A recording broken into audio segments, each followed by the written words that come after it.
Assalamualaikum warahmatullahi wabarakatuh. Perkenankan saya untuk menyampaikan praktek baik yang telah dilaksanakan di SD Negeri Banyurip 1 yang merupakan salah satu sekolah penggerak di Kabupaten Sragen.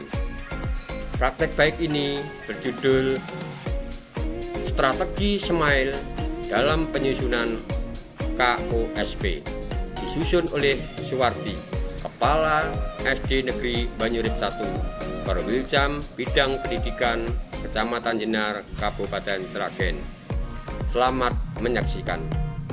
Setelah saya dinyatakan lulus seleksi Kepala Sekolah Penggerak tahap 1, aksi yang pertama yang saya lakukan adalah menyusun KOSP. Kepala sekolah yang tidak mengikuti program sekolah penggerak tentunya belum tahu dan akan bertanya, apakah KOSP itu? KOSP merupakan tingkatan dari kurikulum operasional satuan pendidikan. KOSP ini merupakan istilah yang baru dalam pelaksanaan kurikulum sekolah penggerak. Sebelumnya bernama KTSP, kurikulum tingkat satuan pendidikan. Yang jadi pertanyaan, lalu bagaimana strategi menyusun KOSP yang efektif dan efisien? Kurikulum yang digunakan sekolah penggerak yaitu kurikulum Merdeka.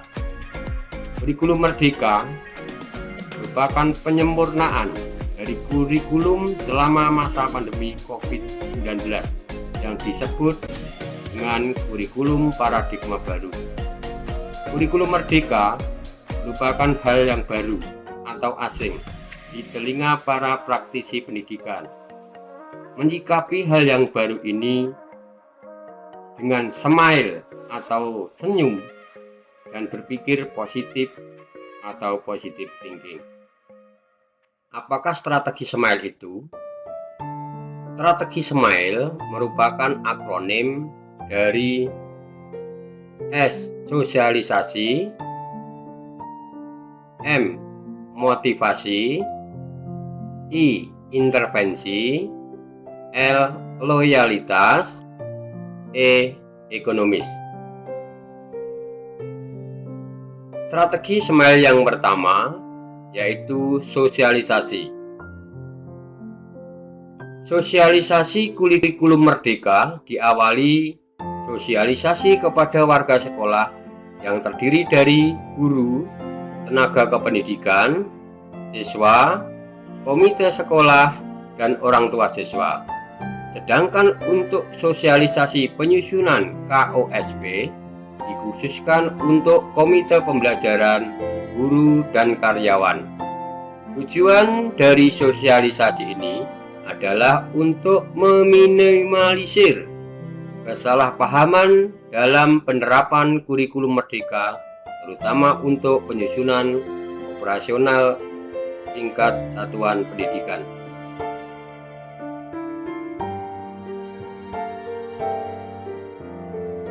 Strategi yang kedua yaitu motivasi.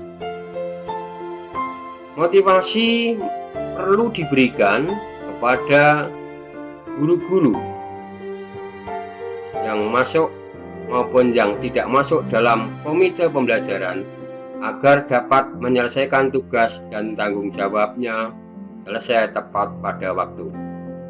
Motivasi ini harus selalu disampaikan setiap kali pertemuan agar guru lebih bersemangat dalam mengerjakan tugas dan sekaligus memberikan penghargaan bagi guru-guru yang telah melaksanakan tugas dengan baik. Strategi smile yang ketiga yaitu intervensi. Intervensi perlu dilakukan karena ada perbedaan pendapat.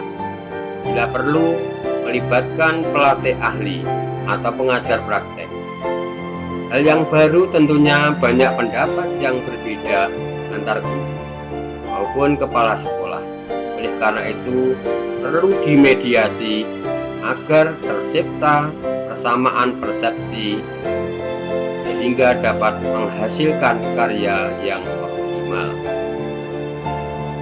Strategi SMILE yang keempat yaitu loyalitas.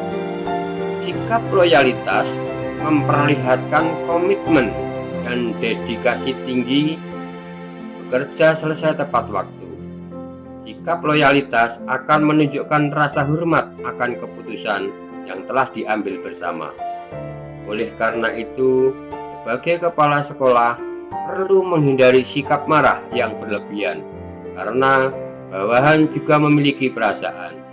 Jika kita terlalu menekan pada bawahan, itu kurang bijaksana. Hasilnya, kadang bawahan baik di hadapan kita, namun di belakang mereka akan jengkel dan mengumpat pada kita. Strategi yang terakhir yaitu ekonomis. Prinsip ekonomis ini juga perlu diterapkan dalam penyusunan kurikulum KSOP. Karena penyusunan KOSP ini membutuhkan proses yang panjang, maka perlu didiskusikan secara matang. Yang perlu diperhatikan selama penyusunan KOSP yaitu hemat waktu. Agar hemat waktu ini selama diskusi dapat memanfaatkan fasilitas workspace berupa Jamboard. Selain diskusi secara luring, dapat dilakukan secara daring. Contoh penggunaan Jamboard seperti gambar berikut. Pada saat menganalisis lingkungan, setiap guru mencurahkan pendapatnya dengan menuliskan di sticky note, sehingga antar peserta dapat saling melengkapi. Kelebihan Jamboard ini yaitu akan menghemat kertas dan pendapat yang salah bisa langsung dievaluasi tanpa membuang kertas konsepan.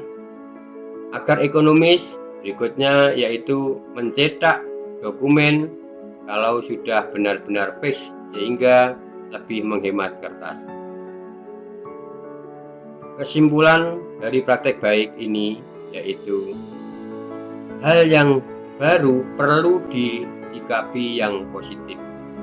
Biasakan mengerjakan sesuatu dengan senang hati atau tersenyum. Agar tidak terjadi kesalahpahaman, perlu disosialisasikan terlebih dahulu.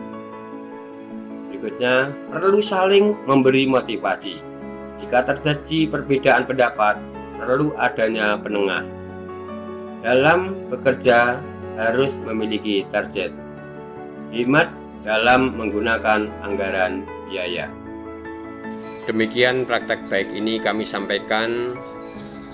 Praktek baik ini sangat efektif dilaksanakan di SD Negeri Banyurip 1. Tentunya tidak menutup kemungkinan akan berbeda hasilnya dengan di sekolah Bapak Ibu. Sekian, terima kasih telah meluangkan waktu dan menonton video praktek baik ini. Semoga bermanfaat bagi kita semua. Kritik dan saran sangat kami harapkan agar kami dapat menyusun praktek baik yang lebih baik lagi. Sampai bertemu lagi pada praktek baik berikutnya. Terima kasih.